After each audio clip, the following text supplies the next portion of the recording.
¿Qué tal, familia? Buenos días. Estamos aquí ya en el aeropuerto y esto es vivir en un avión. No, esto es vivir en un barco y nos vamos a Los Ángeles y a Las Vegas a trabajar y a la boda de unos grandes amigos a Las Vegas.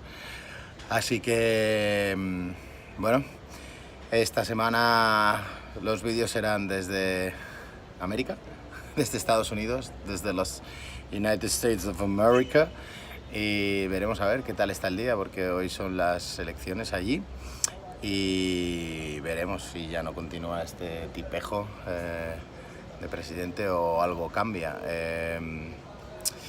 ver si lo echan ya, o a ver si hay un cambio en los votos.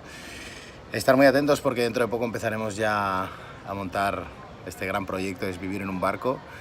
Iremos mejorando los vídeos, iremos mejorando la serie, iremos mejorando todo lo que se pueda mejorar, os iremos mejorando. Gracias a vosotros, suscribiros, mandarle el link a vuestros amigos, a vuestros enemigos. Estamos preparando la página web, el blog, el Facebook, todo, ¿vale?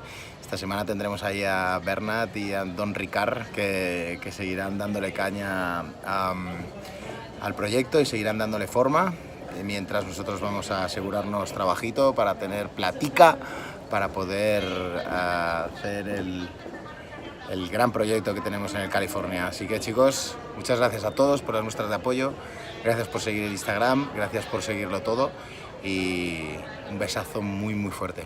Chao, familia.